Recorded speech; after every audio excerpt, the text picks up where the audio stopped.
Welcome to another Flowable tutorial video on modeling an application.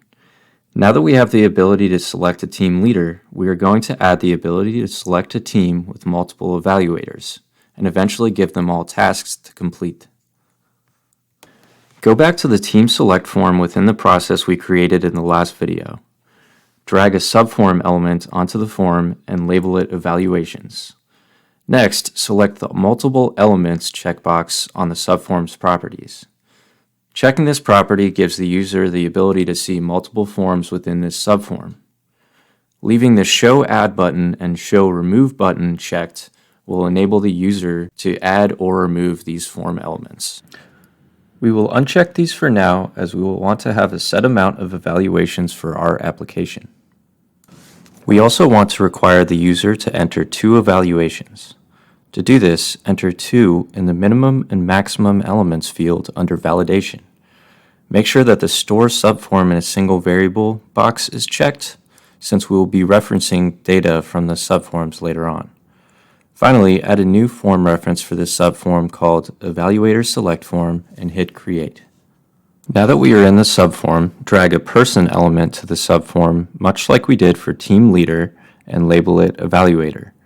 Make it required and select Full Value from the Storage dropdown. This option will store all of the data that is associated with the person that we select in the Evaluator variable, including display name and email address. Now go back to the Team Select form, select Team Leader, and set its storage option to Full Value as well. Save, publish, and go to Flowable Engage so we can give our process a test run. We are going to do a test run on the process itself, so we don't need to worry about running the entire case for now.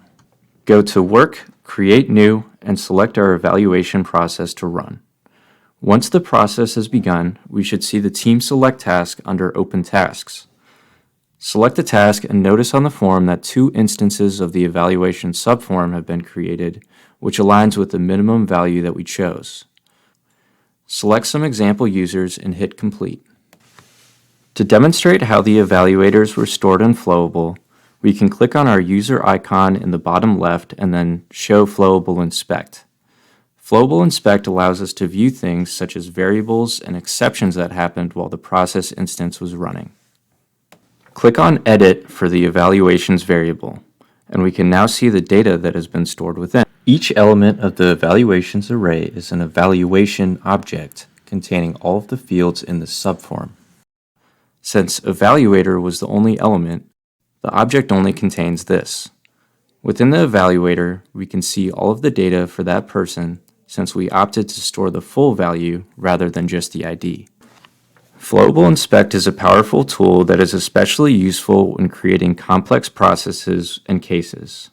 We will continue to make use of it as we build up our proposal management app. Thanks for watching.